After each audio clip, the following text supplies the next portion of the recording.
You have to make sure that in that channel, you don't have blockages. If you think of it like a literal river, the rocks in the river are those things that knock you out of that stream and keep you from performing at your best. So what I do, I wake up in the morning, I realize this is my day. You're looking so good. Yeah, it's because I've been playing table tennis and it's sunny and yeah. That's a dream, right?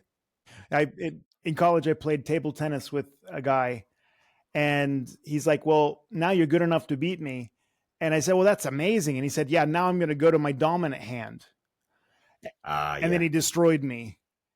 And it turned out that he was on the national team in Canada for table tennis. And I had no idea what kind of levels there were to table tennis, but that guy was like, wow. It's mind-blowing. It's so much fun.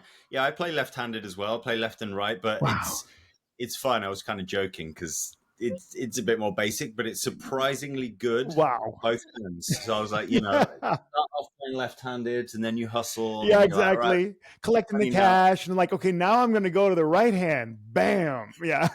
Double or nothing.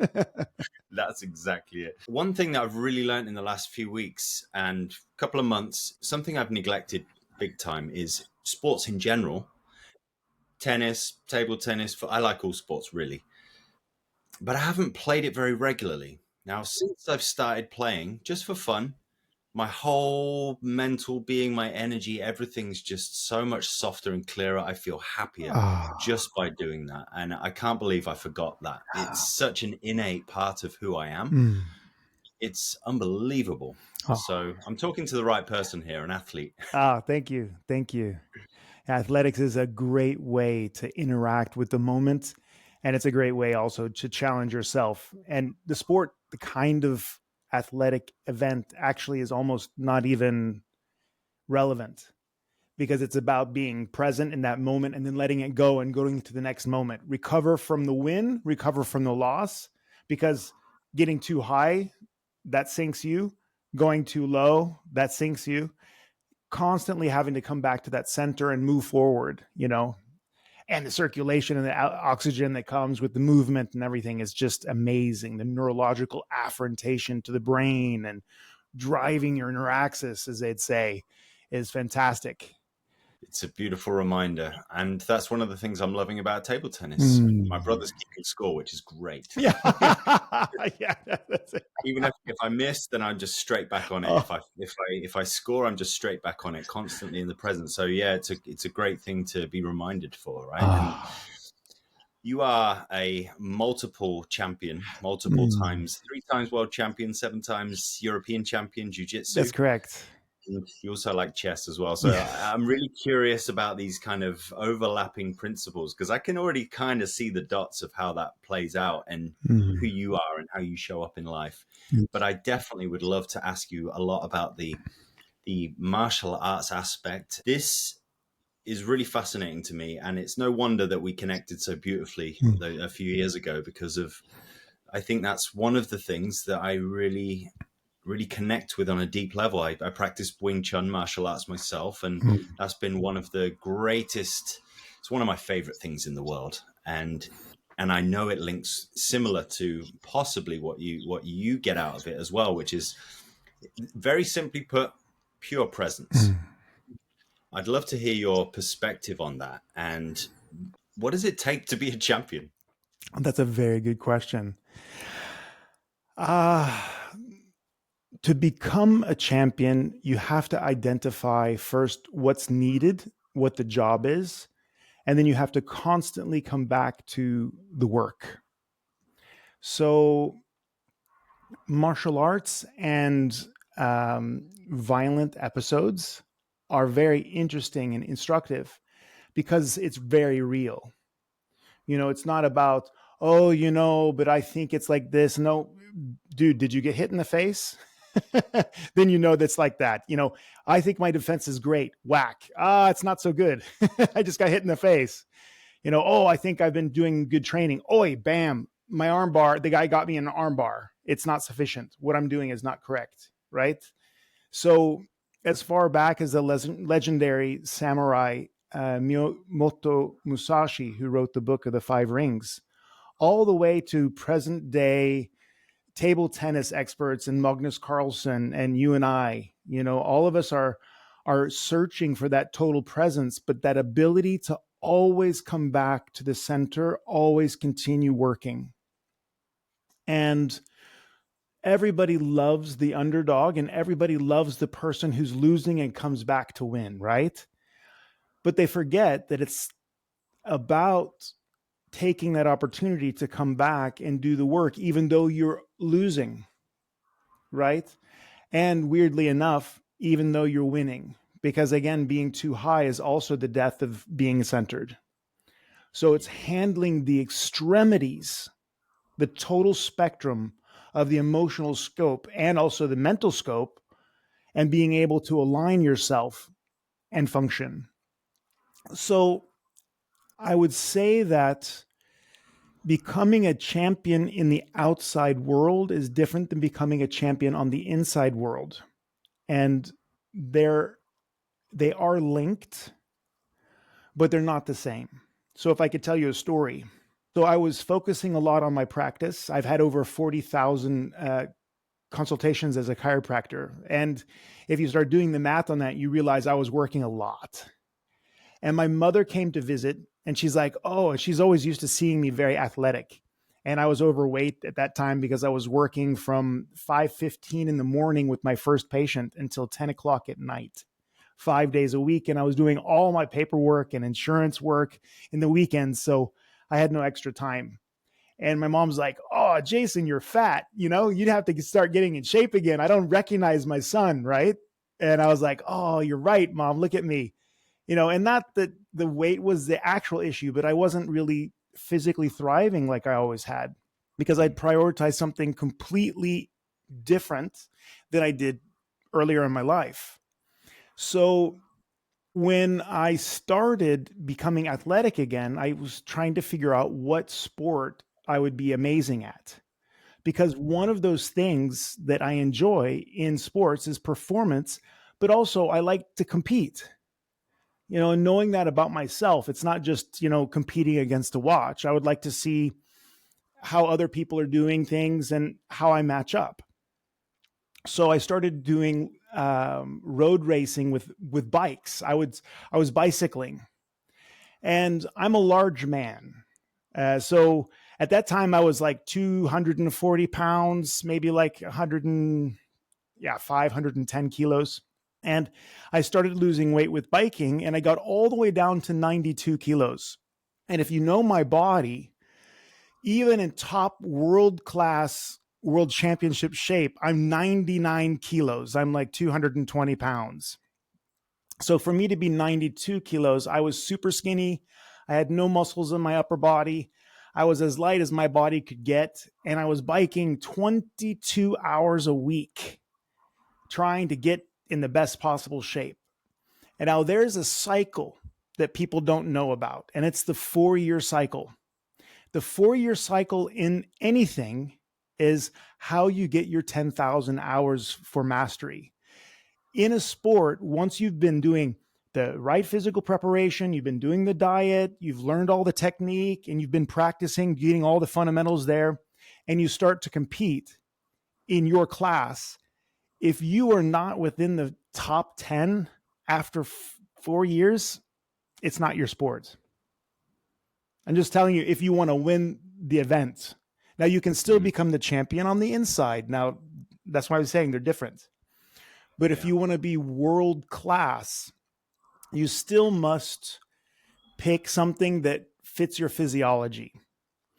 So I'm out with my friends who are also competitive bikers. We're biking hills, and I decide, okay, today's the day I'm going to show how hard I've been training. I'm going to blow these guys away in the hills. So I really start to push, and my friend, who was a pro biker in Italy and won several of the Giros down there, the big bike races, he saw that I was going for it, so he was going to inspire me. So he took off. Now, these are pretty steep hills, but my average speed, and I was really going for it, was like 14 kilometers an hour. His was 36. Perspective. And I just realized, oh man, not in the history of never ever was I ever going to get that. And later that week, weirdly enough, I found an article that somebody had written about the hills in the Tour de France.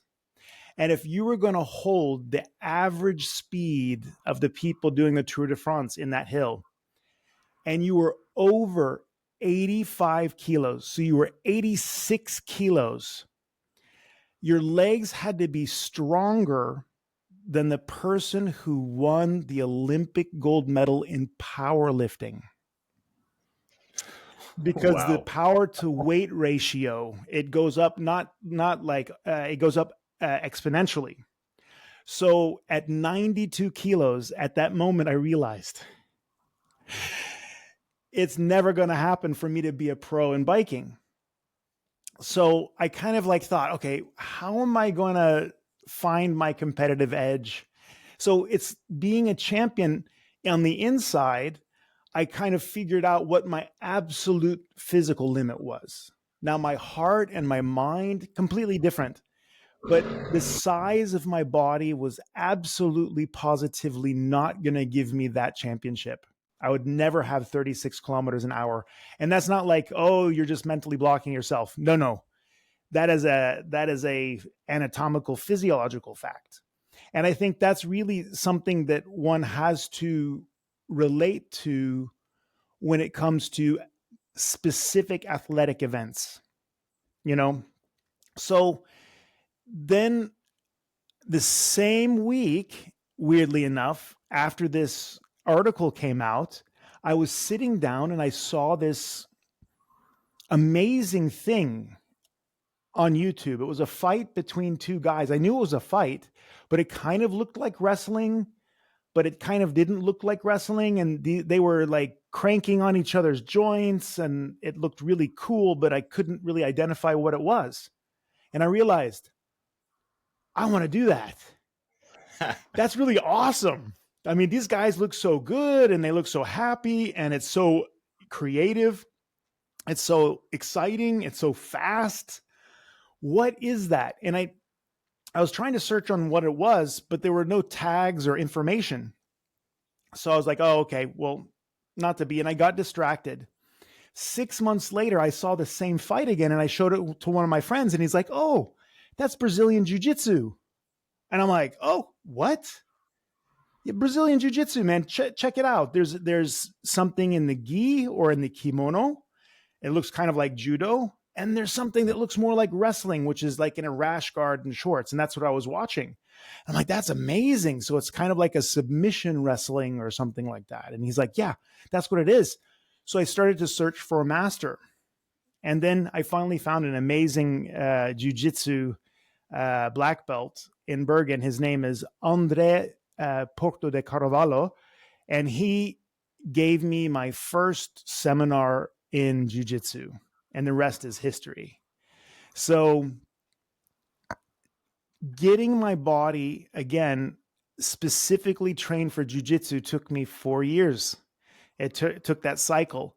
And as soon as I gone through that cycle and started to compete, I started getting gold medal after gold medal after gold medal. I knew that I was constantly in that top 1, 2, 3 of the athletes. So I went to bigger and bigger events. And then in the end, I was able to win that Master World Championship 3 times and the European Championship 7 times. And it's an amazing journey. But really being able to recover from loss and being able to recover from wins. And when I've repeated that for 3 times now, I think that this is the 3rd time I've said it, but many people win once and they think, oh, I'm good enough. I'm good. I'm right. I don't have to go to training tomorrow. I have achieved and now I'm deserving. Right. But to continue to come back and continue to perfect your technique, perfect your mental, emotional skills from the inside out was really something that I focused on and have focused on with my athletes. And during my career as an athletic coach, I've trained cyclists in national and international level, Olympic athletes in the biathlon. I've trained jiu-jitsu athletes at world-class levels and created world champions from scratch in a small community, basically working this up, down, inside out methodology. So once one of my athletes said, you should really just take this out into the world. And I thought, let's start seminars. Let's do that. And that's where the Flow State Continuum workshop came from. One thing I also loved about what you shared is this: when you're overly elated, if we want to say it like that, that excitement can really make us feel like we've just got it down and we just keep going with that. But just what comes to mind is a trading chart. You never see it go in a straight line. It goes up, it goes down. It needs to breathe. And also our emotions, when we watch those things, our emotions or the charts, for example, rather than get too excited, recognize that energy, that emotion, because there's something there getting ahead of itself. Can we regulate and be balanced in the lows and in the highs to stay centered and be able to focus our energy much better? I'd love to hear you talk more about that aspect, because that's really fascinating to me. Sure. And that's an interesting process. The first one is to understand that we have thoughts, right? But we're not our thoughts. But the really sneaky thing with the emotions is that you are angry. You are happy. It's very personalized. It's very, I'm in this now and this is me. So the identification with the emotion is really, really sticky. And it's hard to break yourself free if you're not conscious, right? So everybody knows that they've had a thought that was a little wacky.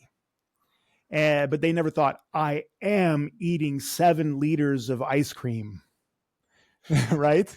But you've gotten furious and I'm so angry, right?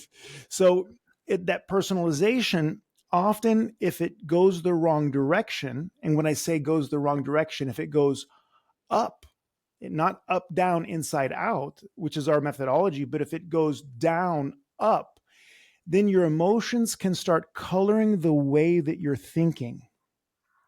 And you start either overinflating your accomplishments and your accolades, or you start diminishing what's needed, or you feel like you're not worthy and you could never, ever do something, or that the other person looks so big and scary, right?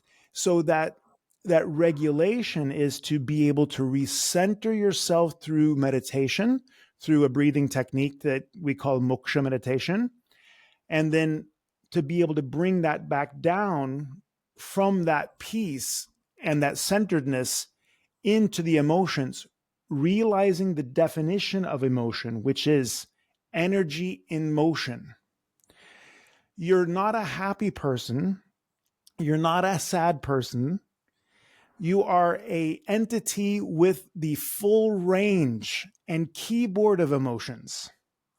And now the high one's playing, maybe next time the low one's playing. The question is, can you make that key, that vibration, that energy fit and work for you? So it's using and retooling your emotional scape to energize your activity.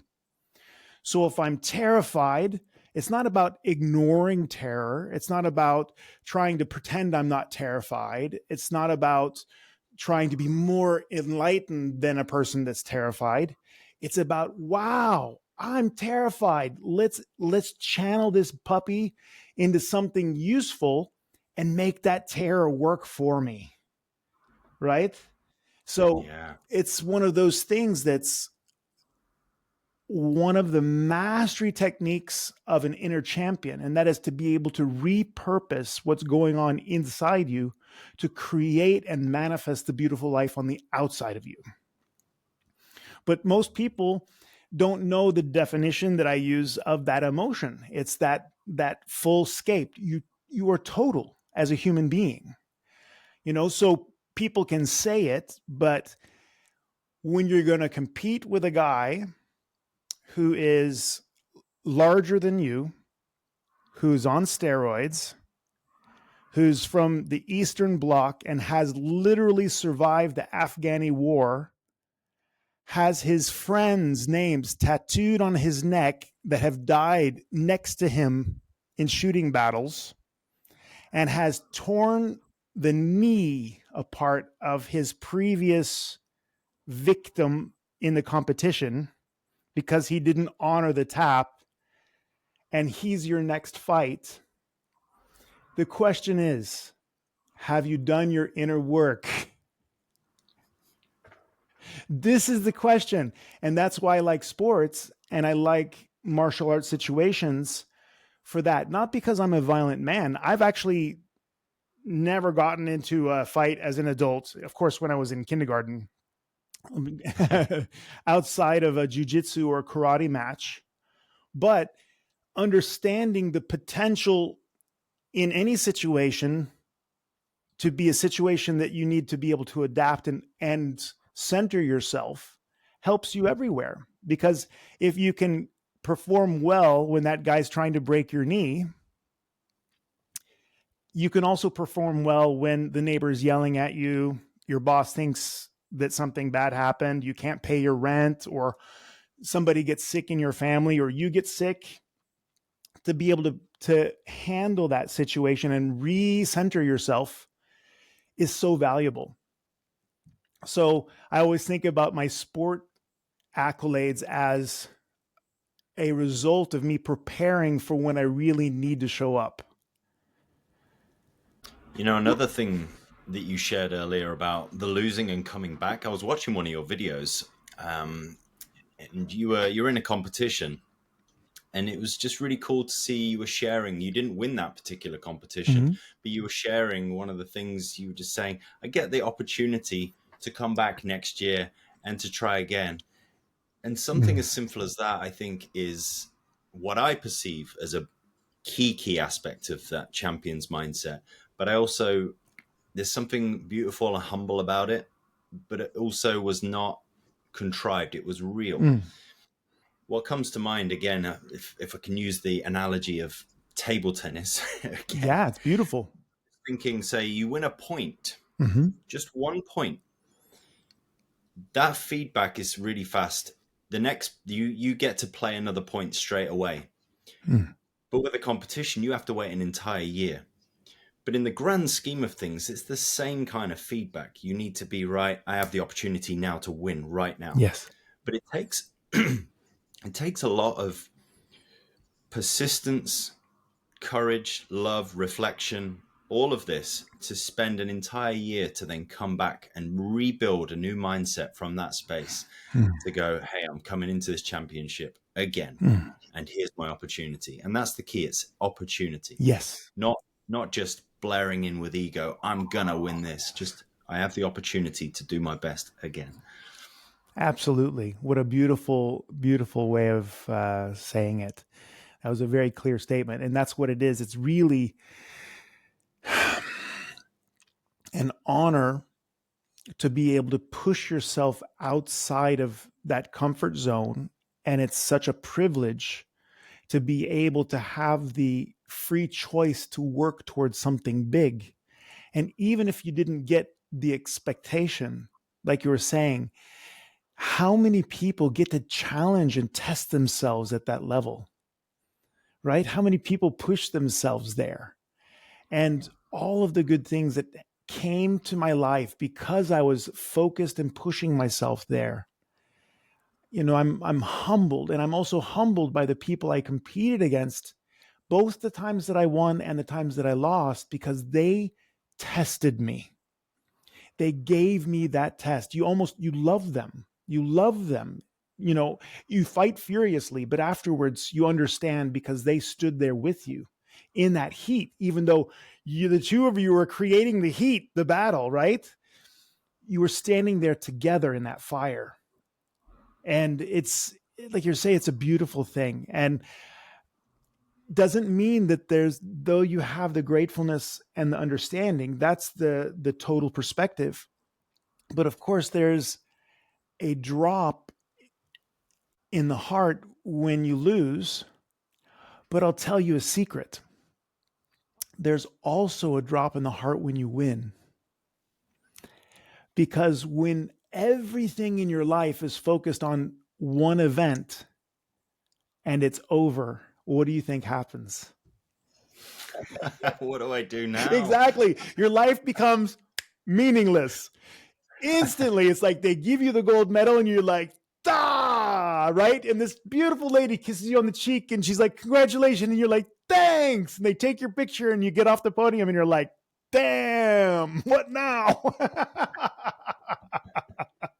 That's one of those things that I also have to prepare people for when they become the winner, because there is actually a benefit to being the loser, because then you're motivated to come back. Like you're saying, I'm going to come back and I'm going to take that thing. But how do you do it 3 times? Like you won. And what do? Oh, I'm going to come back and take that thing. Yeah, but you already have it. So is it that important? Okay. Yeah. But then trying to keep that mindset after a win, like you were saying. So after the loss and after the win, weirdly enough, give you 2 different kinds, but the same kind of challenge, right? So I just thought that you'd find that pretty interesting. Like, I think that every single one of my athletes go into a mini depression after a big win, because you then have to find the next big thing unless you've become the champion on the inside, because the outer accolade is not enough. There's not enough gold in the gold medal to make it worth it. Yeah, that's beautiful. And it really just highlights the importance of finding what works for you, of course, as an individual. Whoever's listening, it might not be martial arts, but if there's a sport or something that brings this level of competition to some degree into your life and brings these kinds of results, what a great way, because that is life, right? That is life. How many times? I mean, I've even stopped writing my goals down pretty much these days, is because every time I wrote them down, I kept achieving them, and then the same as you, and then kept realizing, and now what? That's not really what I wanted. So I kind of just enjoy peace and being in the flow, and things work out that way. So it's in the same way. Every time I win that thing, there's that drop of, okay, now what? That didn't fulfill me, but what does is coming back, as you said, into that center and really finding that deep connection with myself. And that's never ending as well. You know, it's a self-realization process. Exactly. And I love that realization, which that is shun, that constant, never ending cycle of, and now, and now, and now, and now. You know, there's, I heard Bruce Lipton once talking about the word competition only a few years ago, and it was amazing to hear, really. That word apparently has been kind of bastardized. The word competition now, we see it as blue against red, black against white, fight, fight, fight. But really the origins of that word really come down to what you're talking about, and that's you're fighting a worthy opponent, racing a worthy opponent, and it's in their genius, it's in their skill set, and they push you and they inspire you to drive yourself forward, helping you to improve yourself. And as you said, it's such an honor to be able to work and play with people and fight with people at this level, because that competition actually, it's collaboration at its highest form. It's absolutely beautiful. Exactly. It's almost like I say, competition, AKA let's do this really hard together. this thing that's going to happen. Let's go, you know? Yeah, that's really true. I look back at some of my fights and I'm absolutely amazed at how my body and heart and mind and soul creatively adapted to the situation in a way that I didn't even know was possible for myself.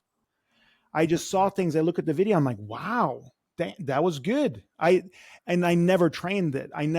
My body did that. It happened. It was a happening in that moment of intensity. And it's what you're saying. I would have never had that experience if they hadn't pushed me there. Yeah. Right. And wow. And that was another thing that was an issue for me in my early jiu-jitsu career, because I'm in my nature a healer and a yogi. So I started meditating when I was 5 years old, and I studied to be a chiropractor and help and heal people. And I've done martial arts much of my life, but this hardcore kind of competing at that level I didn't do when I was younger. So I had to do it, and I had to focus on it. And it felt like I was taking something from people when I was beating them.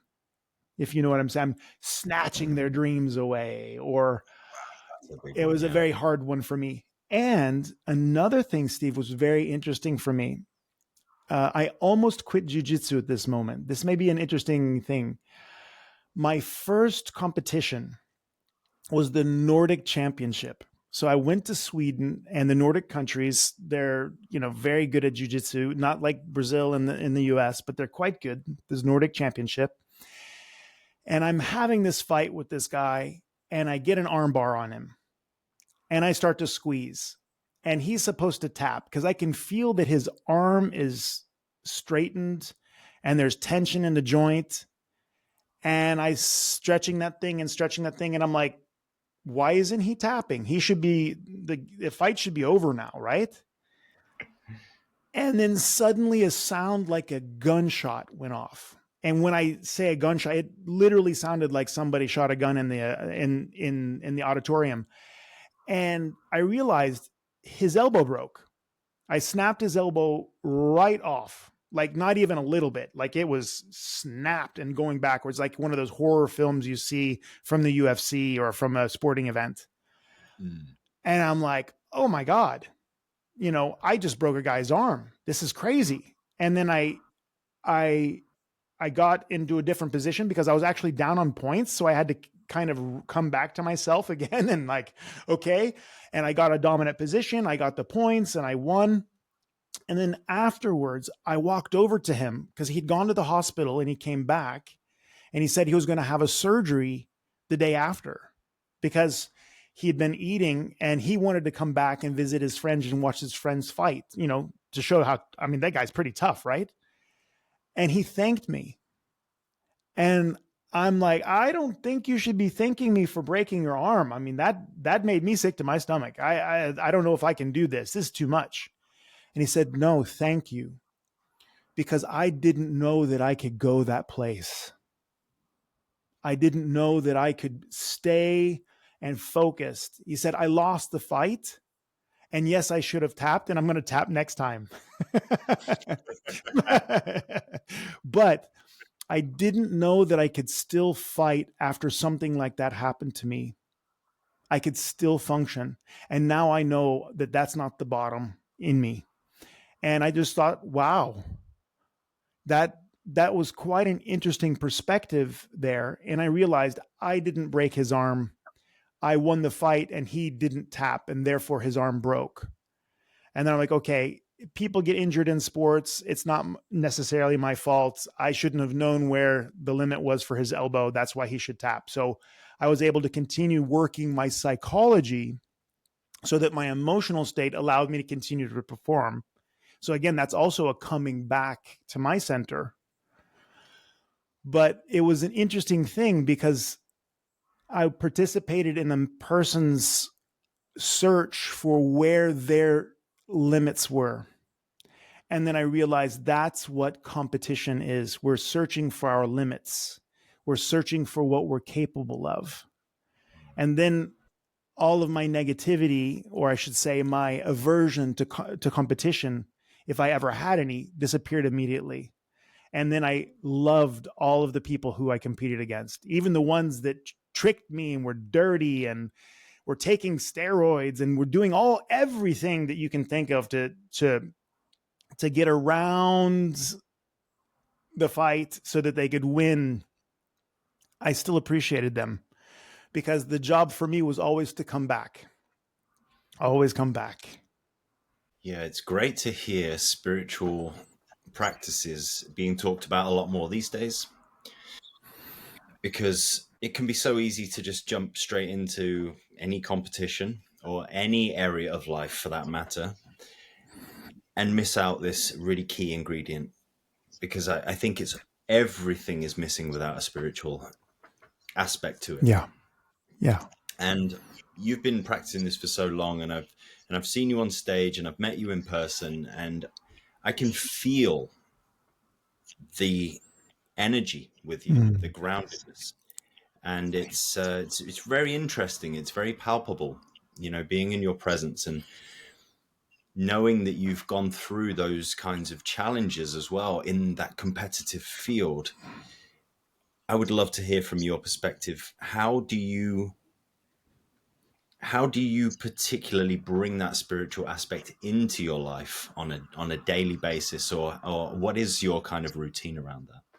It's very interesting. There's two very interesting things. Anything taken to its limit will give you a focus on your spiritual life. So if you just grind out whatever you do, whether it's podcasting, your amazing podcast, if it's going to be writing, it's going to be lifting weights at the maximum, it's going to be martial arts, it's going to be knitting to the mat, you just throw yourself 100% into it. At some point you will dissolve, and the happening around that thing will become presence. It will become that spiritual process. So Miyamoto Musashi, the legendary samurai, he wrote the Book of the Five Rings. And the beginning of the book was all about technique and about attitude and about energy, but it ended with the void. And his life ended not only as a teacher, but as a very deep meditator, because he'd taken that thing all the way to its end. Now, some of us are so lucky that we get to have that spiritual experience first, and we start to implement that into our lives. And that's the interesting integration, because so many people are not aware of how powerful that can be for their performance, because that silence is so sweet. It's so beautiful, and it's so whole that it's possible just to sit and never participate again. It's like sitting in a vat of honey and smelling flowers and feeling bliss the rest of your life. And how do you convince that person to take a step outside the door and push themselves when it's so sweet no matter what? So we have this paradox of high performers who can punch through for moments to that samadhi, the satori experience, and some people who have that, they've earned through their meditation that great, beautiful satori or samadhi experience and then bring it back. And I think that they must start to integrate in this world if we're going to be healthy. We have to find that connection with the infinite and that point value that we have in our everyday life. So what I do is when I wake up in the morning, I realize that this is my day. This is my day. This is my day. So what is my day going to be about today? And I center myself in silence with my breath. And then I find my mission and I bring that into me to remind myself why Jason moves forward in the world and how Jason moves forward in the world. And why should I move forward in the world? Who am I serving today? Who am I serving? And I repeat this to myself so I get it very, very clear in my head why I want to move and not just stay in this beautiful state. So as I start to move forward, I try to make sure that the things that I prioritize in my everyday life are chosen consciously based on it being whose day? My day. My day. And once I've chosen those things and it's aligned with my mission, I know that they're high value, high meaning, and high priority things. And I fill my life with that as much as I possibly can so that there's less time for me to scroll on social media if it's not healthy for me, or to engage myself in eating snacks that I don't need, or gossiping with my friends that actually shouldn't be gossiping. We should all be focusing on our evolution and our claiming of our own day, right? And that's how I ground my spiritual practice. I do that early in the morning so that I'm prepared and centered. And then during the day, I come back to my breath. And interestingly enough, day after day, when I've started with my breath and I've started with my true focus on it's my day, this is my mission, this is how I want to move in the world, this is who I want to serve in the world, these are my priorities today. What happens is that when I align with my breath again and come back and feel my breath, what do you think happens to my head, my heart, and my body? I instantly realign to my highest goals and ambitions and my mission, because I'm patterning myself early in the morning, 5 o'clock in the morning, early. So I'm clear in my head. There's not really room for all the weird news that comes in. It's clear. And I have it very clear for myself what I want. So when I go back to my breath during the day, that realigns me. So if I feel like I'm getting pushed out a little bit, I have these beautiful little markers in my office that help me remember to realign. I call it the green button technique, Steve. So let's say that I have a patient and this patient's suffering pretty badly. They just lost their husband. They themselves have cancer. And the daughter just lost her husband. And I actually had a patient like this. And the suffering was so intense and so justified from that point of view, because she wasn't experiencing the full range of the universe and understanding the cosmic rays and the karma of the situation. She was having that real suffering. So I was with her in that moment. I was feeling the vibration. I was with her in that pain. And then I go into the next room and I'm going to adjust a baby who's fresh and beautiful and clear, and the mama's so happy. And how can I take that suffering with me into the room? Right? I can't. So what I realized was that I had to reset myself. So I put this sticky note with a green button on it right next to the door, and I touch it before I go into the next room. And that centers me. Now I'm going back to my breath. I then am clear again on it's my day. This is my mission. This is how I want to move in the world. This is who I want to serve. This is what I'm going to prioritize. And then I welcome the next person. So that was a process. It's a ritual for me to reset myself. And I do that several times a day. And later on in my career, that became automatic for me to do. My green button was here. Whereas before, the green button was on the walls, it was behind the reception desk, it was up in where I eat my lunch. I was constantly doing this to give me an opportunity to make recentering myself a conscious ritual. And later on, it became the automatic, conscious, but still something that you go back to all the time. So that's one of the ways that I anchored that. I love that. That's such a cool exercise. And yeah, it's so fun as well when you think about all of these tools and techniques we learn along the way, as Ramdas said, they're a trap. All tools are traps because, as you said, it's already in here. But they're great. When we exhaust them, we get to then start from a new platform and jump into something else. We got a whole new perspective. I mean, it's a rhetorical question, but how many times have you taken on something, learned a skill, and now you just do not use it at all or don't even think about it? And it leads us to the next step and the next tools.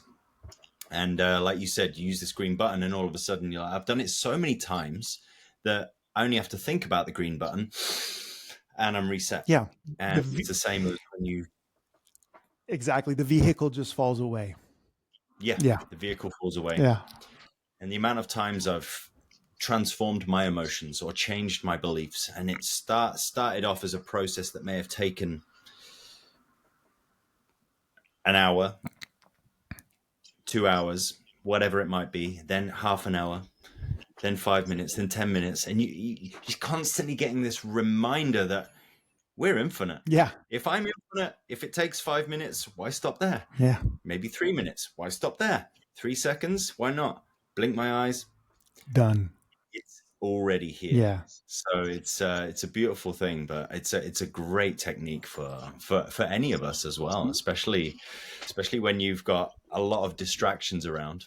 That's it. And maybe one is not lucky to have found that inner peace ever or identified it as such, then it's a good way, kind of like training wheels, to find that for yourself.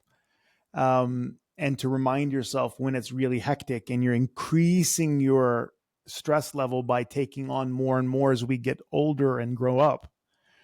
You know, I remember how calm my mind was, and I could remember absolutely everything when I was 18, but then I only had 3 things to remember. And now, man, I have 3 companies. I have, 100 clients that I'm actually mentoring. Literally, that's my max. That's how I know I have them.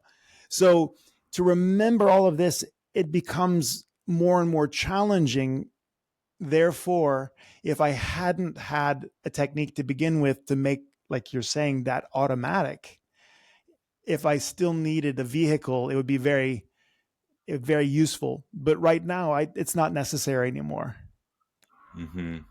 Now I look for stress situations like competition to see how far I can take myself before I have to come back, if I can stay in the zone or not, if I can stay in that flow state.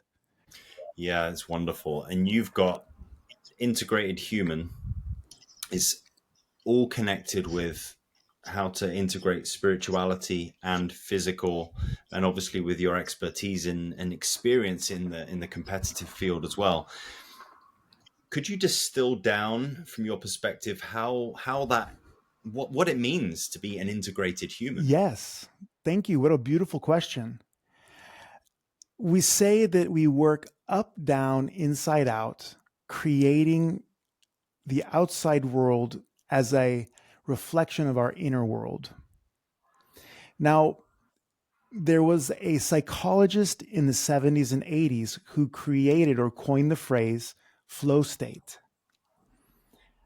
His name is Mihaly Csikszentmihalyi, but it's Hungarian, and I know I'm slaughtering it. So he's in heaven now, and I'm going to ask him for forgiveness for that. I'm so sorry. But he gave us something so beautiful, because many of the Eastern philosophies make the idea of enlightenment almost impossible. It's an inhuman, unreachable state that's not even describable. And I understand what they're talking about. I understand that, but for our practical everyday life, it doesn't work very well. So we need another paradigm so that people can, in an approachable way, find their inner process so that they can both feel connected to the universe, but get things done. Because if you are in this sweet state of samadhi and you just want to sit on top of the mountain and not be bothered because it's full anyway, which it is, then we're losing, just like we lost the most intelligent people to the convents and to the monasteries in the Middle Ages.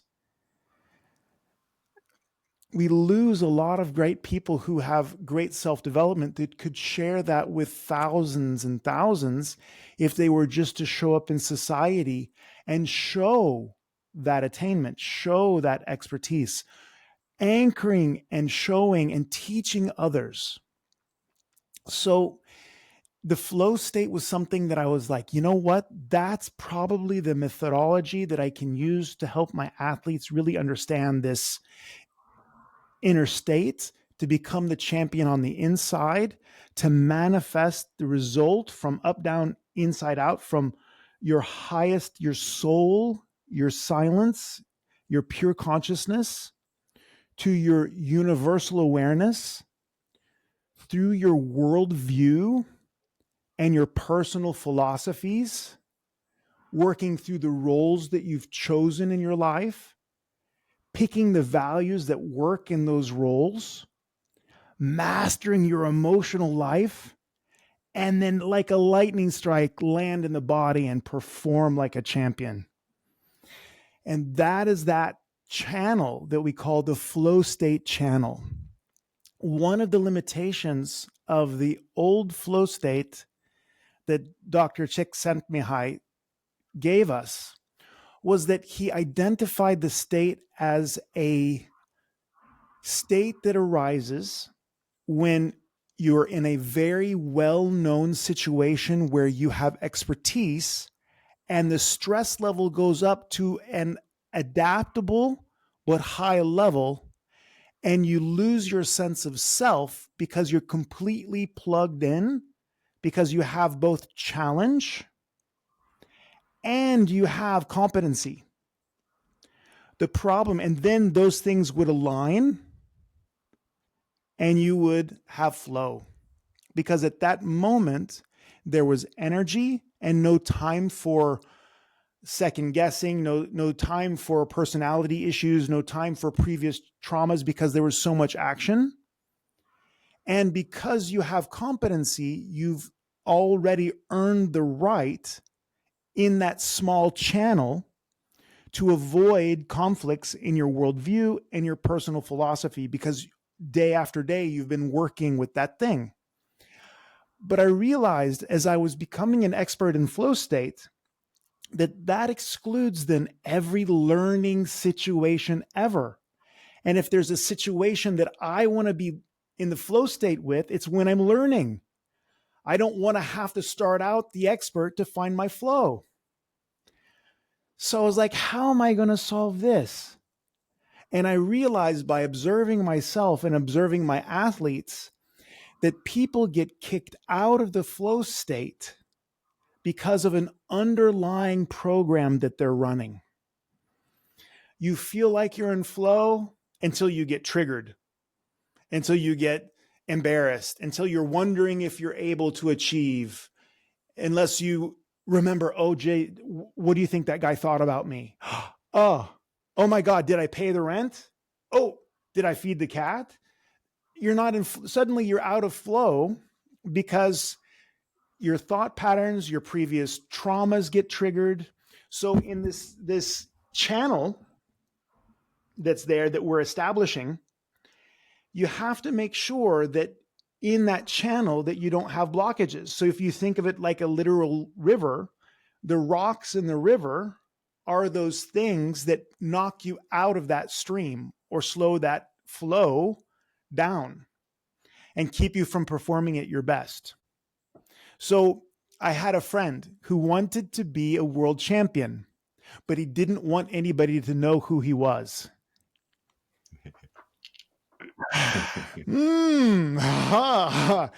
Probably not the best way to go into competitions. He didn't want to attract attention because he was embarrassed and didn't feel well with that, but he wanted to be the best in the world. Those kind of conflicts, people want to be rich, but they think rich people are criminals and they squeeze innocent, vulnerable people for their cash and unrightfully become wealthier than others because they do dirty things. So how is that going to work when they want to become wealthy themselves? Their worldview and their personal philosophies don't really match, or they have a trauma that again derails them because they have a lack of self-belief. They have a lack of ability to contact others and trust the moment. They constantly fall out of the moment into the past, or they were traumatized and are constantly paranoid about what's going to happen in the next moment. They're fearing the future. So they don't have emotional mastery because that throws them outside of the ability to handle their emotions and channel it for their own use. So these are the processes that we have at the Flow State Continuum. We help people identify these conflicts and resolve them. So the next flow state, I'm doing roles, choosing roles. And that's the most powerful way to compound your results in your life. It's the most exciting way to get results because it's your choice and it's how to make your life make sense and integrate together so that the routines in your life give you result after result after result after result, instead of trying to basically master nothing and float through your life and become a ping pong ball for social media, for other people's desires, for your neighbors' projects, for your brother's trauma, that you're going to be able to channel yourself in the direction you want to go. So we integrate these things, we create the channel, and I try to make the channel wider and wider, meaning that when you have the old definition of flow state that Mihai, he basically was able to identify through lots of research, you have that competency on one side, and then you have the stress or the stimulation on the other side. And those things meet. They meet to create the channel. But it's a very small channel. It's like jumping out of an airplane because you're so present and the objective is so simple. I jump out of airplane. I count to 20. I pull cord. Wow, extreme sport. If that doesn't happen, you die. Ultimate consequence. So stress level high, but need for competency low. You can count to 20. You can pull cord. Good. So that's a very clear channel, right? But it's a very tiny channel because as soon as you land, you have to deal with your boyfriend or your girlfriend, or the fact that the car didn't start, or you twisted your ankle and you have a blister, and somebody calls you up on the phone and wants to sell you something ridiculous, and suddenly you're out of the channel. So as we work with these things in the flow state continuum, we widen the channel so that you can stay in the channel more and more. So now I put myself in competition situations. I stress myself consciously to see if I can still be in the channel, or if I can maintain that channel, or what I'm going to actually hit. Let's say that I lost. I have to ask myself, okay, was it that they were just way better than me?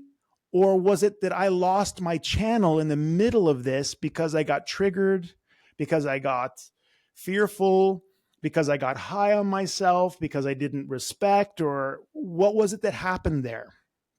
And that reflection process in action.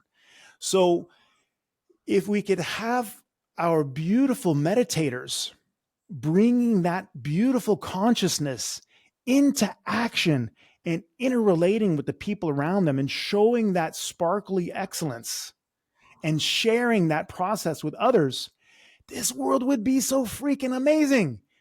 And that's what I want. I want a thunderstorm of lightning strikes from up, down, inside out, people performing their greatest desires, their greatest visions, and bringing that, manifesting that out and around us. So that's my mission, Steve. I want to create, initiate, and participate in the great human awakening. I want to help people find their up, down, inside out so I can watch it. I love watching my athletes I love watching my athletes perform. Actually, this weekend, I told you that I was unfortunately born with hip dysplasia. So I had a surgery. I had a hip surgery. So I've been out of my jiu-jitsu environment for a while. And I was like, you know what? I just want to I just want to have so much love in my heart, and I want to share that. You know what I'm going to do? I'm going to go watch some of my athletes move. So I went down to the dojo and I was watching one of my great black belts. She's a bronze medalist in the worlds 3 years ago, Marit Tisdal Gabrielsen. You've met her, Marit, right? Love Yeah. her. I went down there just to watch her move because she's so freaking amazing. And just seeing that creative expression, that problem solving from an infinite place. There's no way that the mind can fix that because there's so many hundreds of details that are happening so fast that the conscious brain can't work with that. The prefrontal cortex is not, it's not good enough on anybody. Mm-hmm. It's just expressing. And then I know that she's in that flow state. So being around other people that are in that flow state, like yourself, is so intoxicating. It's so good. I remember we were walking together back from the Mind Valley event and just being with you and walking, it doesn't have to even be more than just beingness, right? It's that. It's a full experience. And I want more of that. I want to walk on a random street and meet people who are integrated. I want them up, down, inside out. I want them living their dreams. So that's my great mission and goal. That's what I was put here to do. And when I say this is my day, it's my day to participate in that great human awakening. So that's what gets me charged up. Yeah. Oh, it's so funny when you brought that back. We were talking, we were laughing so much just of the simplicity. It's absurdity and simplicity all mixed into a beautiful drink. And we were just laughing at nothing's happening. We're just being, we're walking, but we're just, something is going on here, and there's some beautiful flow, and we just know that there's a connection going on of some sort. And that's it. And thanks, because I think you've helped me to even understand what even integrated human is, your beautiful company, even on a deeper level, because now I can even connect the dots even further, because that's really it. It's amazing. I'd love to talk more about this awakening aspect as well. But before we do, you said something about roles earlier, and I would love to hear what you meant by that, because that sounded pretty juicy. Thank you. Can you tell us about that? Yeah. So, okay. Roles are very interesting because we have many roles in our life. So you are perhaps a brother, you're a son, you're a worker, you're a podcaster, you're an athlete, you are a mentor, you're a yogi, you're a warrior, you're a negotiator, you're a consumer, you're a traveler. There's so many different roles that we play in our everyday life. The issue is that very often we forget that we are spiritual people, but we are also primitive in our nervous system. So I realized this through my jiu-jitsu experience, that when you are not thinking academically, you're experiencing viscerally. You can only count to 3. And this is interesting. So let me explain. Here I am in the World Championship. These guys are on like Donkey Kong, okay? When they grab you, they grab you. When they grab me and I break their grip off of me, of course, it's what they want, so they go to grab again. And when I break the grip off again, they go to grab again. But when I've broken the grip 3 times, what do you think happens? Yeah, they don't go for it the 4th time. Wow. This is the interesting thing. because your visceral nervous system, your nervous system counts to 3. Primitive people count 1, 2, 3, and then many. So when I've broken that grip in the heat of battle the 3rd time, how many times have I broken it? Many times. Right? Now, have you ever driven a car and then realized suddenly that you've been driving, but you were thinking about something else? Oh, yeah. Right?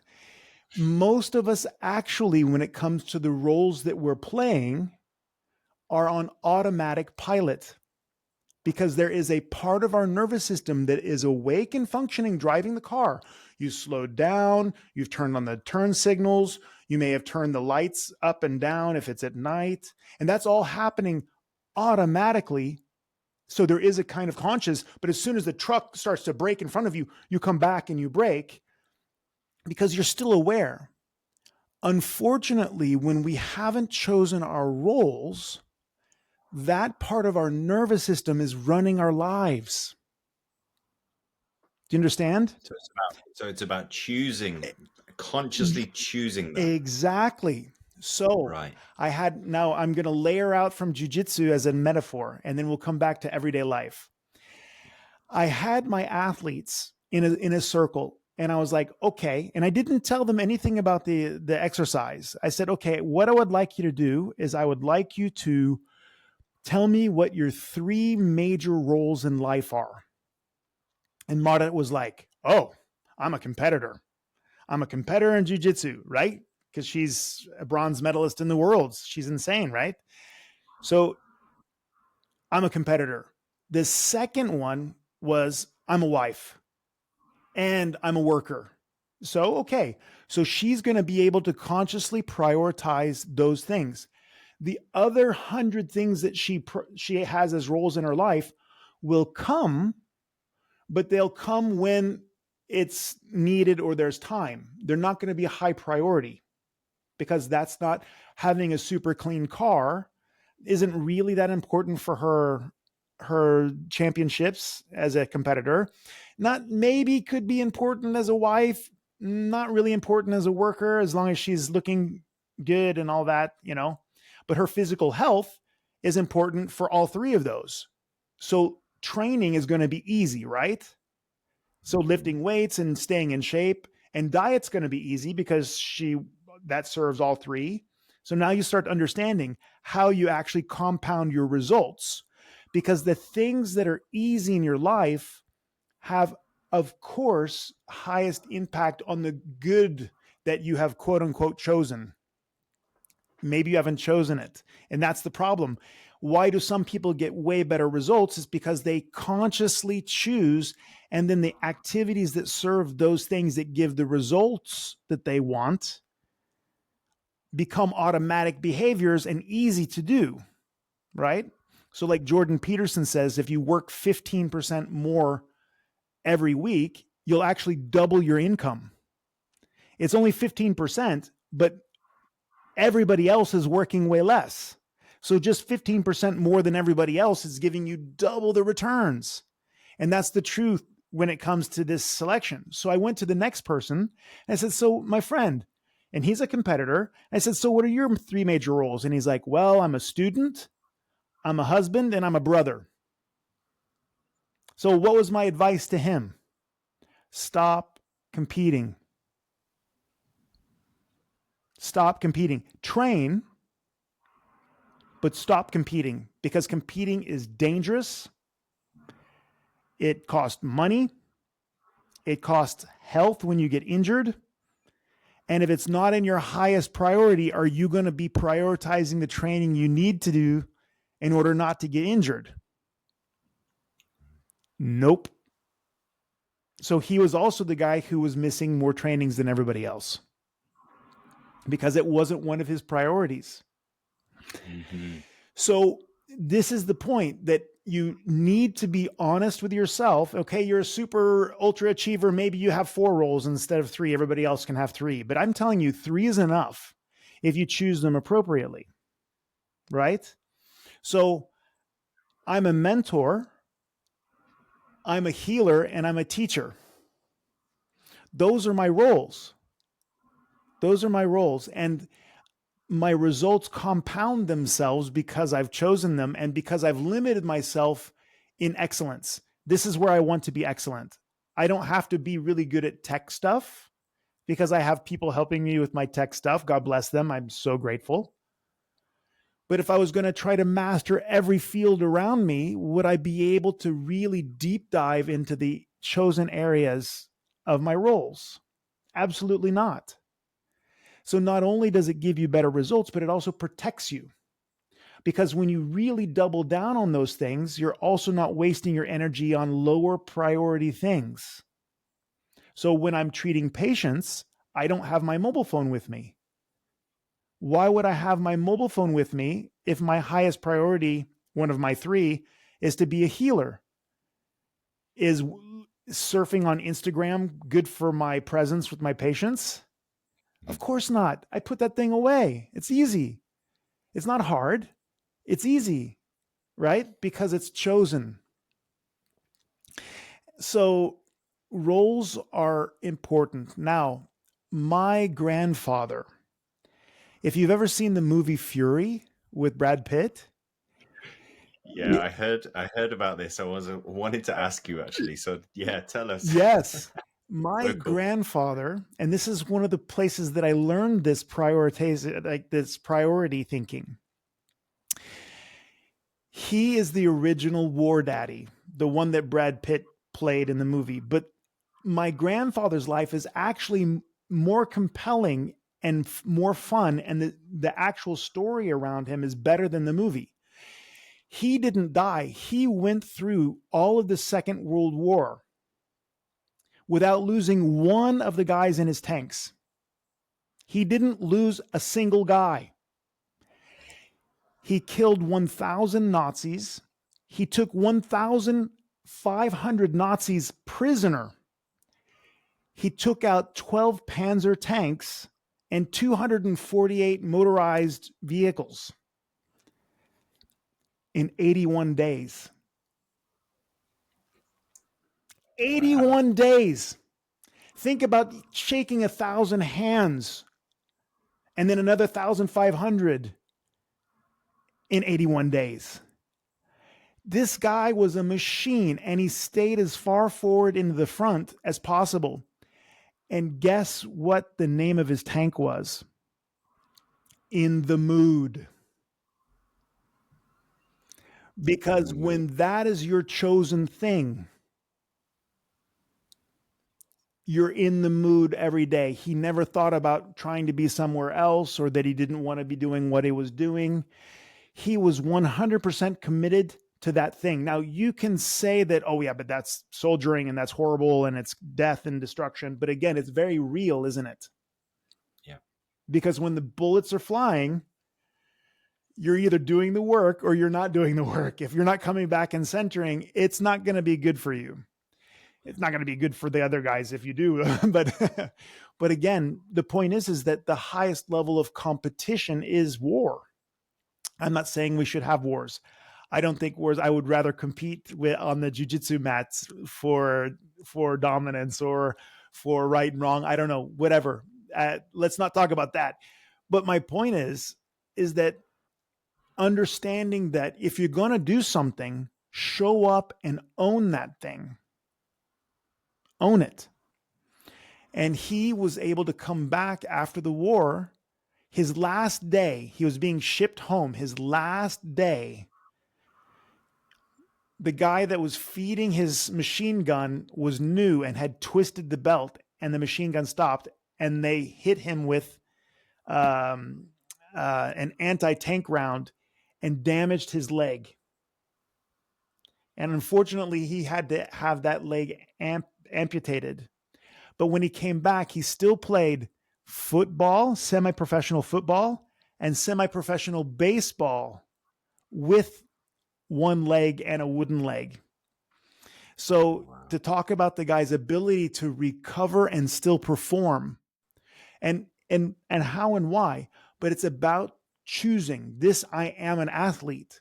Okay, you lost your leg, but you're still an athlete. You're still an athlete. So he continued with that because it was his chosen role, right? So that magnificent performance, either as a American football player, as a baseball player, as a father, as a soldier. And again, when you take something all the way to the end, you become spiritual. He became a preacher because once he'd taken it all the way out, he realized the only thing that's left is what? It's that universal awareness, that pure consciousness, that spiritual connection that we have. And I just thought that was such a beautiful example of that whole process.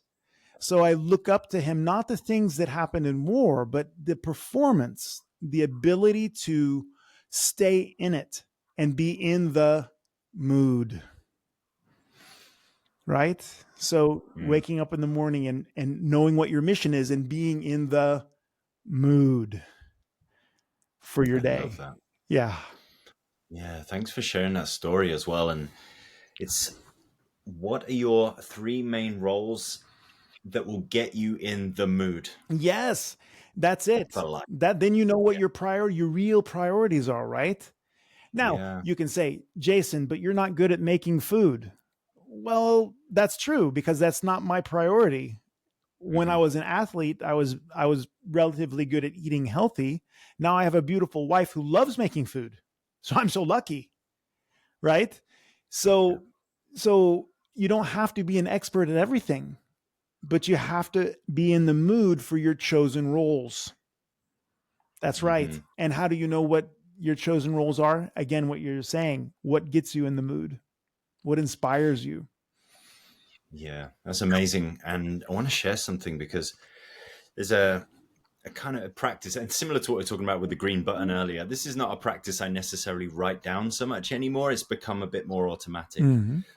But I heard this quote, and I think I've mentioned it a few times on this podcast already. It's a quote often attributed to Jim Rohn. Every disciplined effort should have multiple rewards. Nice. And I love that because I always think about it in general terms around projects. So if I want to record an album or if I'm starting a podcast, for example, I can write down a list of all the benefits that will come from doing that one project. And then you can see, whoa, there's so much to that. I'm going to improve my singing. I'm going to improve my rhythm. I'm going to meet new people. I'm going to learn more. You can see how the list can just keep on growing. And then that motivation just really amplifies and it helps you to take that step forward. Now, what you've just inspired me to do also is now look at these roles and do that same thing. How many benefits will I get from doing each of these roles? Because you will find, as you said, you may have 3 main roles and 100 other things that you've got to do. But don't worry, because I bet you any money, most of those are going to fit into these categories if you're creative enough to realize how. Exactly. So this is really cool. Thanks a lot. That's it. And there was a beautiful story from one of my early mentors named Dr. DiMartini. And he hung out with Mary Kay. Have you heard of Mary Kay Cosmetics? Yeah. She was the first, I believe she was the first billionaire female in America, if I'm not mistaken. All right. Okay. And again, not because money is the thing, but it's an enormous achievement.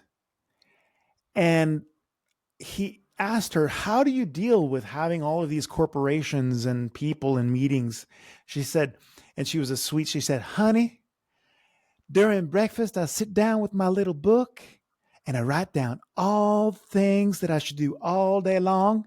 And I pick the most important 4 things and I do them because then I know the most important things got done that day.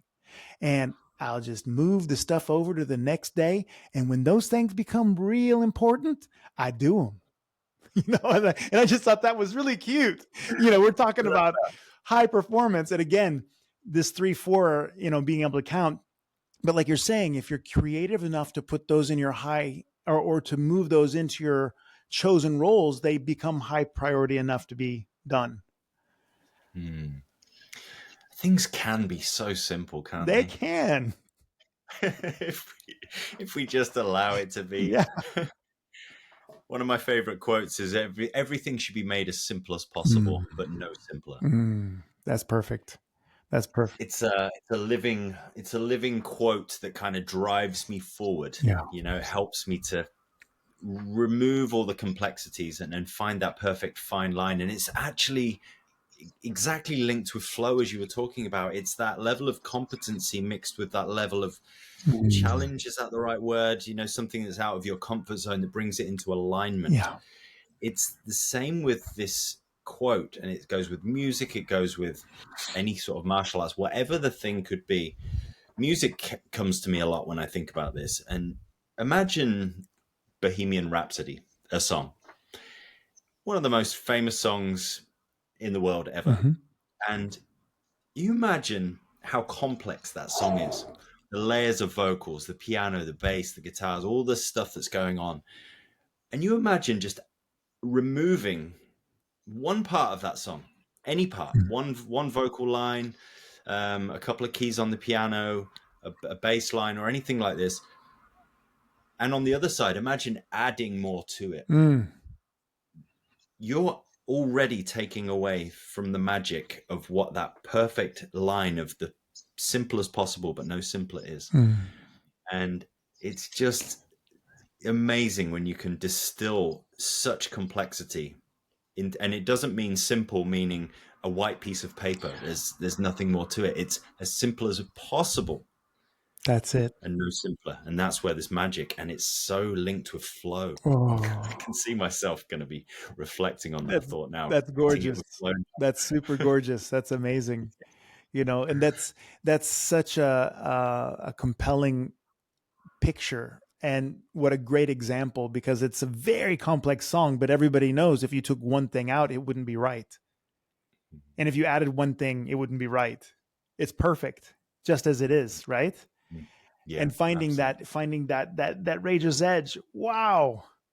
I'm going to be meditating on that one tonight. Thank you. Yeah, that will be both of us. Yeah, then. absolutely. We'll the field on Yeah. that. It's now looped me back to something you mentioned really early on in the conversation.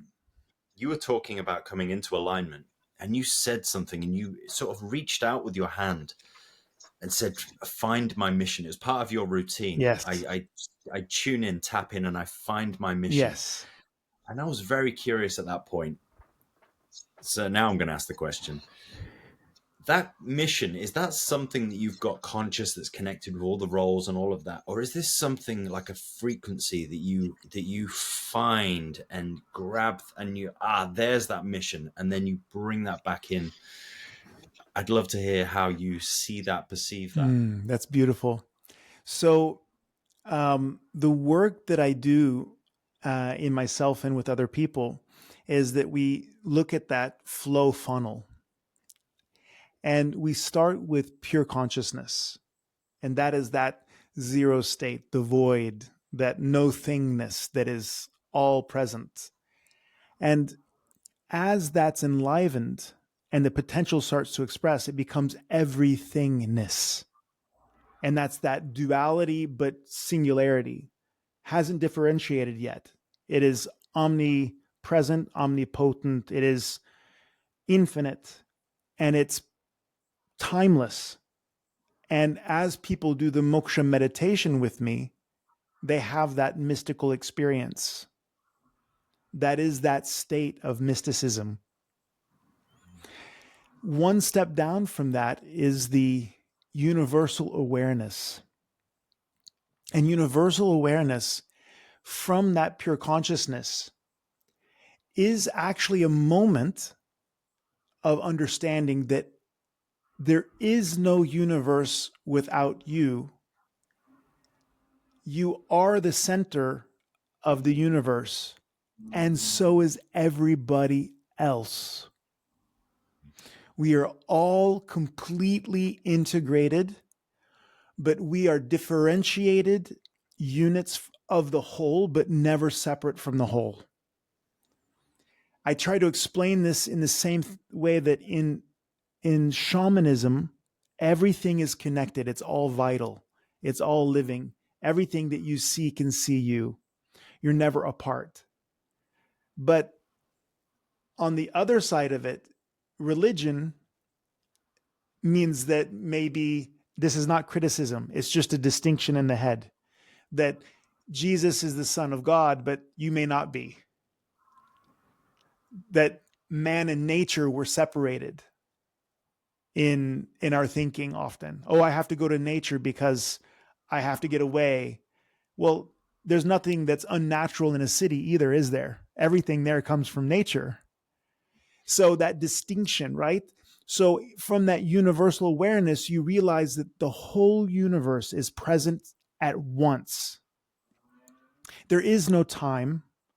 There is weirdly enough no space, except that there's this happening that contains the universe where all timelines and all multiverses are present at once.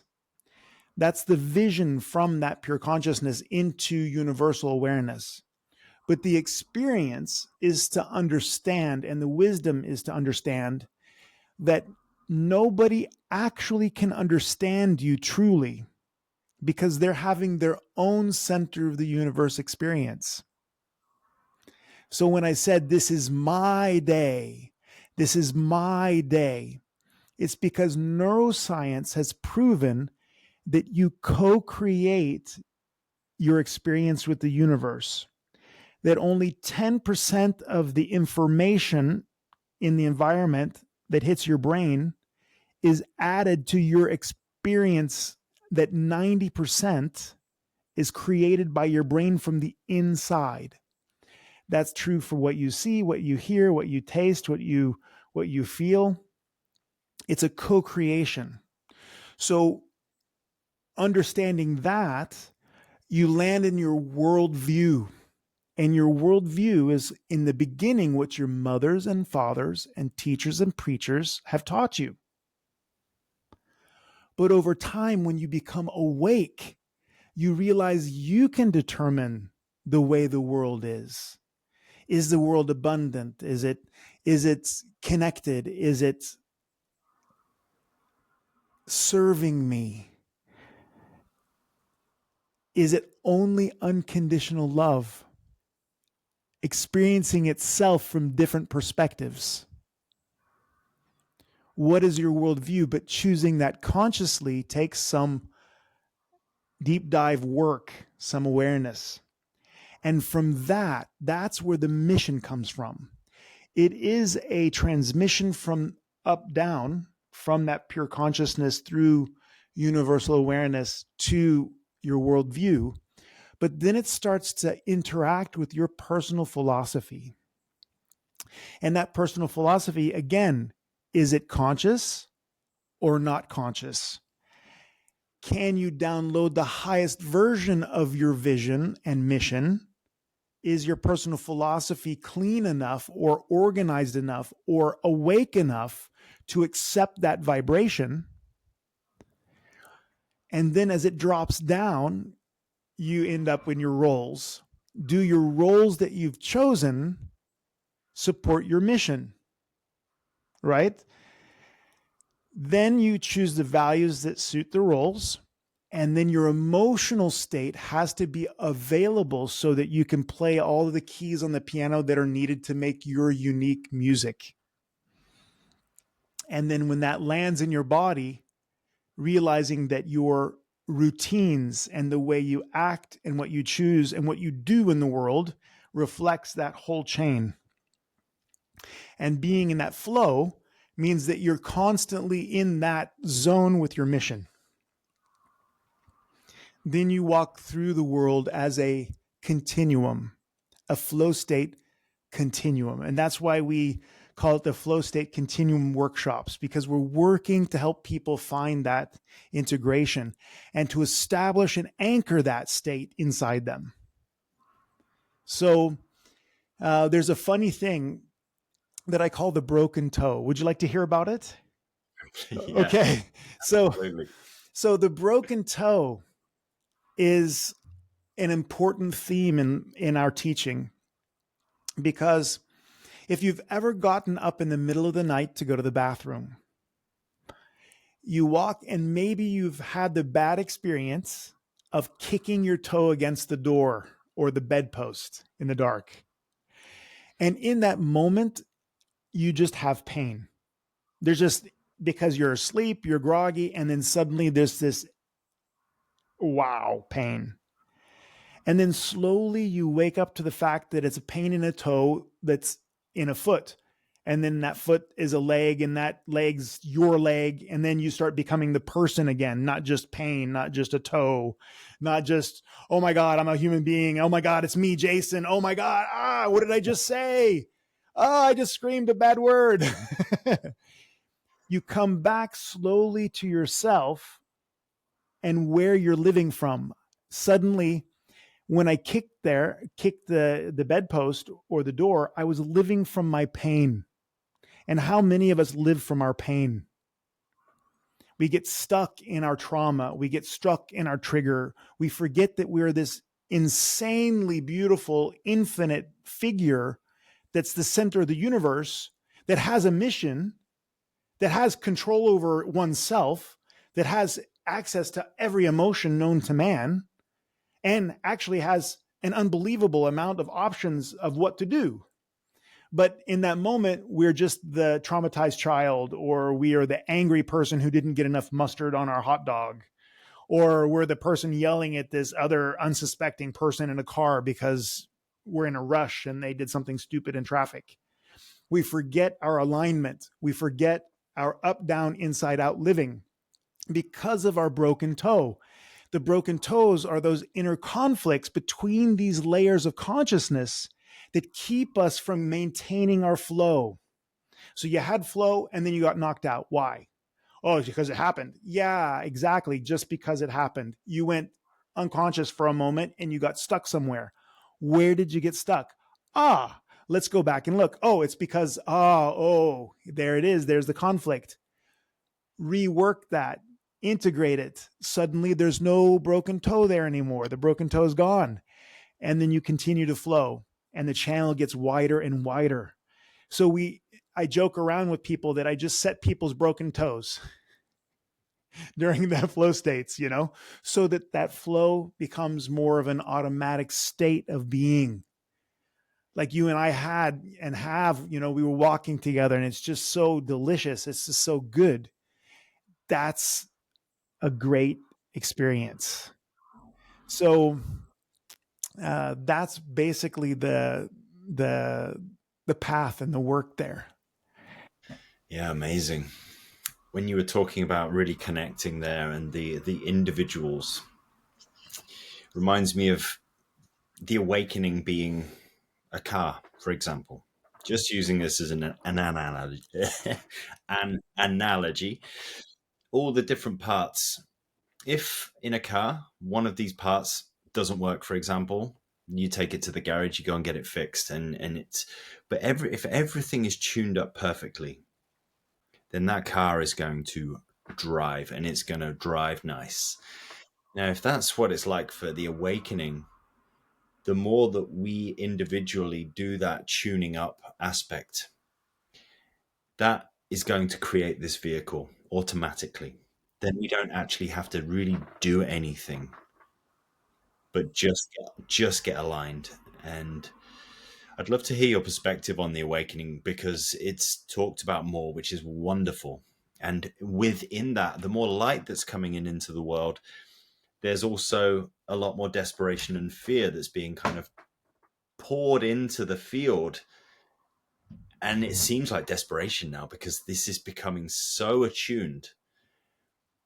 I really feel that something wonderful is happening. And anyone that's listening to this will most likely be wanting to connect on some level around this topic. So I'd love to hear your perspective on that. Oh, thank you. That's such a beautiful thing.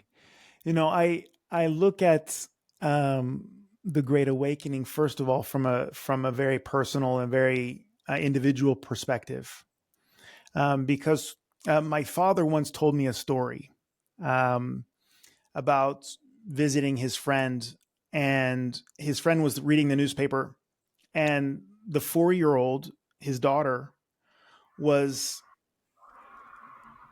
trying to get his attention, but he wanted to read the newspaper really quick. He was trying to find something, and he wanted to entertain her to kind of get a little space because she was really on him, trying to get his attention. And my dad was sitting in the couch drinking coffee and watching this, and his friend just got a page from the newspaper and he held it up and he said, "Okay, wait a second." And there was a globe on one side, and he tore it up into lots of different pieces of paper. Just tore it up in lots of pieces. And he gave her some tape and said, "Put this back together." And she started on it. And it didn't take more than like 5-6 minutes, and she was back, and it was perfect. And he was like, "How did you do that? That's crazy." And she said, "Well, there's a man on the back. And I figured if you put the man together, then the world sorts itself out." And I really believe that that was a metaphor for our great awakening. And it was like, my dad's like, "That's the most amazing thing I've ever seen. It's so cool." Because it's like this fractal happened right in front of him. And the fear and the paranoia and the degradation and the destruction is a part of the whole, because it is the transformation to our next level of evolution. The people that will welcome the next stage, I believe, will be those that can integrate and be present and centered while the polarity arises.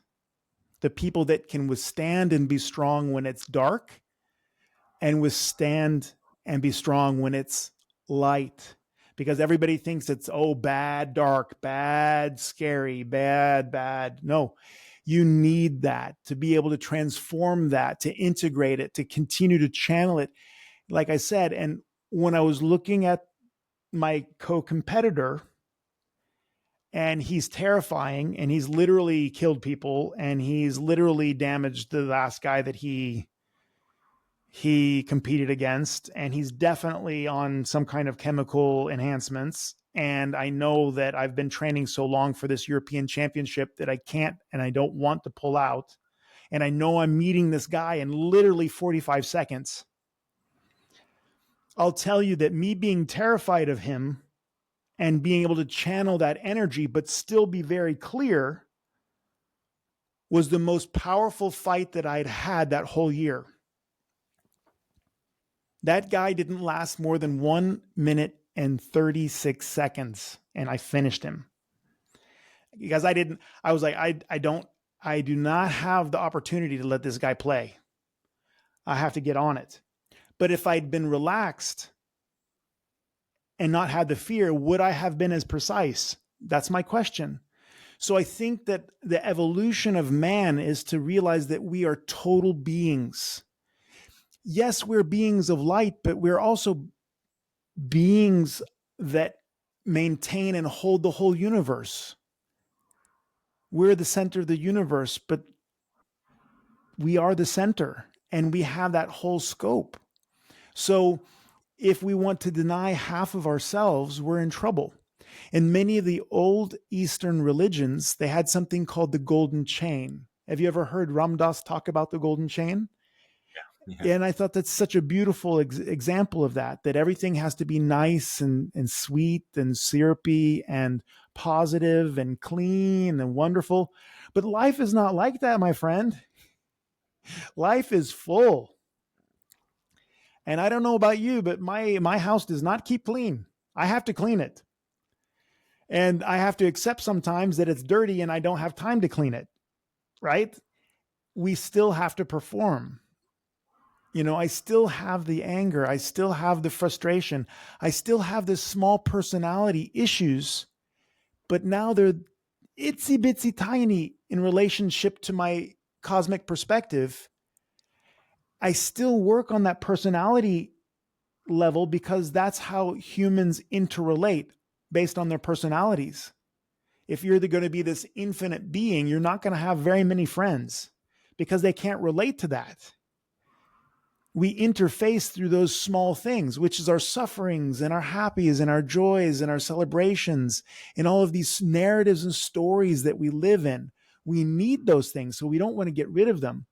And the great dire straits of AI and Bitcoin and economic crash and Donald Trump and, oh my Lord, it's so dark and it's so strange and it's so random. And I could never have guessed this. If you were going to ask me what was going to happen 4 years ago, I could never have guessed it. But that's the American amazing politics. Thank you very much for the entertainment, right? Don't get hung up on it, but you have to accept it, because if you ignore it, that's going to be a problem too. Acceptance and integration, not because you approve, but you accept situation, right? War Daddy didn't approve of having to shoot people, but he accepted this fact that he's in war and he's going to function. You know, Musashi, the samurai, had 60 life and death challenges, not because he absolutely positively liked the killing part of it, but he accepted that he was a samurai. That was his mission. And he proved himself inside with that mission. So I would say that that's the best way to approach that from my point of view, that we're total and that we will awaken so that we will handle the darkness coming. That is our challenge, and I think it will actually motivate us, those of us who realize that it's quite strange what's happening in the world. It will motivate us to do that personal work. We're pushed to do more of that awakening than if everything had been wonderful. So I guess that's the best way I can put focus on it. Yeah. Yeah. Thank you so much. I could feel the rabbit hole in that. I could have a conversation. I love that topic. Oh, maybe we can do this another time. I would love to. You've mentioned it a couple of times now about this, and I think that emotion terror is such a great example. If anyone's listening and really wants to really connect that, turn terror into alignment and channel it into something designed for your performance and purpose. Fly, get to Norway, go and see these guys. Steve, Marit, and Jason, you host such amazing workshops, and it's such a blessing to meet you. You're going to have such a great time seeing them in person, but you can see from the conversation that we've just had how much depth and wisdom there is in your sharings, in your experience.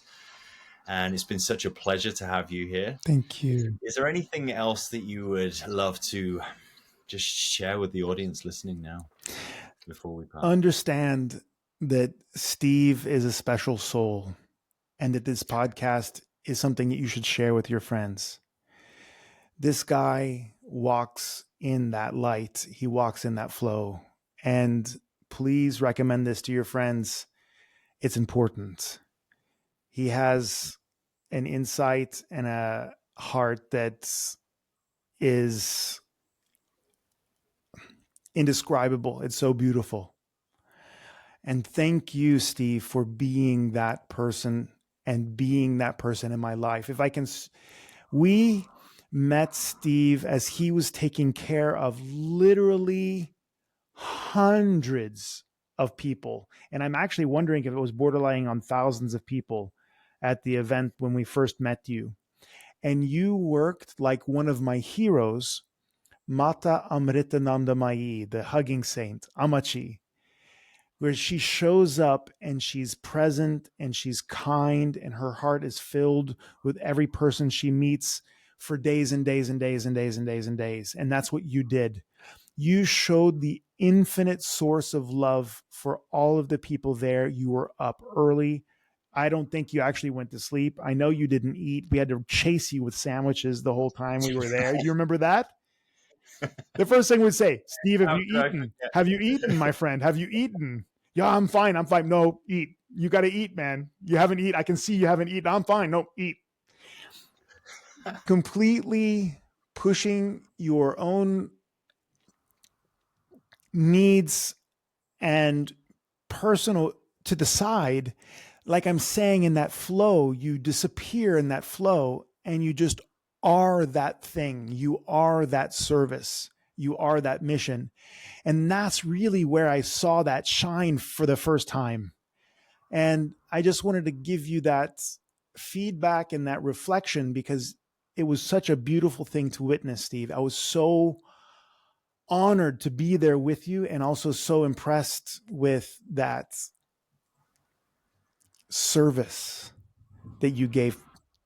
I was humbled. So thank you so much for that. That's what I wanted to add because you're a beautiful human being. Thank you. Thank you, Jason. Thank you. It's so funny. That was the receiving game on the podcast that's going to go out, and yeah, thank you so much because it's so interesting to be able to just hear and listen and what else is there to do. And yeah, thank you. And teaches you so much, doesn't it, when you have to receive. Yeah, oh yeah, it's it's always amazing. It's like, oh, thank you, god damn. Yeah, it's just, love you, man. Thank you. Well, here's just a quick point. It just flashed in my head just this second when you were talking about fighting, not fighting specifically, but just any situation, those moments that you were saying when you get pulled out of flow. Yeah. That was one of those examples where I'm sitting here and it's like, he's sharing. How often do we, and I would have done this way back in the past, where you're just like, no, not me, you know, and you just have to sit and just receive sometimes. And all these tiny little noticing thoughts of, they're the moments of taking out a flow. It doesn't mean flow as action, putting it out there, but flow and receiving too. Yes. So there's this, you know, a couple of thoughts going, should I cut this out of the podcast? Shall I keep this in? Right. Those moments, very quiet, but those moments are those moments of cutting away the flow of receiving. So thank you. You're always there as a teacher for me, Jason. Oh, beautiful. Bless you. Thank you. And interestingly enough, one small thing you just reminded me. I have a friend who asked me, Jason, you always say up, down, inside out. And I say, yes, I don't say top down, inside out. And he said, why? Because it would be natural for me to hear top down, inside out, because it's from the top and to the bottom. And I said, well, it would be top bottom. I said, first of all, grammatically, but up down is better because up is also indicative of receiving. Up as you pull in, up as you breathe in, all of the neural impulses come in and go up, down, inside out. So that up is that receiving. And we can discover our broken toes on the way in and all the way out. The way up and down and inside out. And that's such a beautiful thing that you reminded me of. Thank you so much. That's so cool. Yeah. That's why I'm doing this podcast, because it's those moments where we share a presence and then you get, oh, I never thought of that before. Or you've just made me think about this from a different perspective. Yeah. Literally the foundation of why I wanted to do a podcast, because those are the moments that I just enjoy so much, having conversations with people like yourself. You know? Co-creating. Absolutely. Yeah. How can people find you and your amazing work? Share what you need. Integrated Human, your personal work. I want people to come and see you. Oh, thank you. I've got to come and see you. Oh, I can't wait. We're going to have so much fun. Well, it's www.integrated-human.com. And it's important that when you write integrated, it's a hyphen and then human.com, because there's other integrated humans out there that do other things. So that's how you find us, right? Yes. That's good news. Yeah, exactly. And we have an Instagram, Integrated Human, as well. And you can, of course, find me at Jason D. Shields in one on Instagram if you'd like. But the best place to get a hold of us is through the website. There you'll see all of the meditations and processes that we have, the deep dive hypnosises, and also to work on these different layers in the flow state. But you'll also be able to get some feedback from our online helpers that are actual human beings. They're not AI, of course, if you have any questions. And you'll find the seminars, the webinars that we're having. I have an online session called the Mastermind that you can join and also have a little bit of a conversation around the Socratic method that I use, and then the moksha meditations to experience that mystical experience. Like I said, everybody walks out a mystic, whether they were one before or not. And then you'll find the dates for the Flow State Continuum workshop, and that's our flagship. So come on down. Thanks so much for your time, Jason. It's been such a pleasure. And I will see you soon, my friend. Yeah, much love. Thank you. Bye-bye. Ciao.